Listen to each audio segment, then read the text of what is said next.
বিজয়ের দ্বারপ্রান্তে যখন বাংলাদেশ, ঠিক তখনই ১৯৭১-এর ১৪ই ডিসেম্বর নির্মমভাবে হত্যা করা হয় দেশের সূর্য সন্তানদের। জাতিকে মেধাশূন্য করতে সহস্রাধিক শিক্ষক, চিকিৎসক, সাংবাদিক ও প্রকৌশলী সহ বুদ্ধিদীপ্ত মানুষকে হত্যা করে পাকিস্তানি হানাদার বাহিনী ও তার দোসররা। দিনটি স্মরণ করে শহীদদের প্রতি বিনম্র শ্রদ্ধা জানিয়েছে গোটা জাতি। শনিবার ভোর থেকে লাখো মানুষের ঢল নামে মিরপুরের শহীদ বুদ্ধিজীবী সমাধিসৌধে। শ্রদ্ধা জানান সামাজিক, সাংস্কৃতিক, পেশাজীবী ও রাজনৈতিক সংগঠনের নেতাসহ আপামর সাধারণ মানুষ।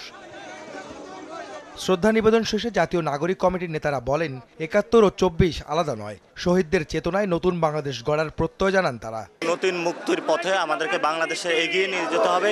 আসল ইতিহাসটা জানতে পেরেছে এবং সেই সামনের দিনে আমরা সেই ইতিহাসকে পাথেয় করে এগিয়ে যাব। গণতন্ত্র পুনরুদ্ধারের লড়াইয়ে অংশীজনরাও এসেছিলেন শহীদদের শ্রদ্ধা জানাতে। তারাও চান বৈষম্যহীন একটি রাষ্ট্র ব্যবস্থা।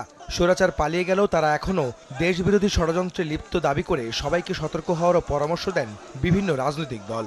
মুক্তিযুদ্ধের স্বপ্ন এবং মুক্তিযুদ্ধের যে আদর্শ যেটা আওয়ামী লীগ ফ্যাসিস্টরা নষ্ট করে দিয়েছে, সেটাকে আবার পুনর্জীবিত করে বাংলাদেশের সঠিক পথে বাংলাদেশকে আমরা অগ্রসর করে নিয়ে যাব। আমরা আশা করি অন্তর্বর্তী সরকার এই যে বাংলাদেশের মানুষের আকাঙ্ক্ষা, সে অনুযায়ী একটি গণতান্ত্রিক বাংলাদেশ, সেটা প্রতিষ্ঠার পথটাকে সুগম করবে।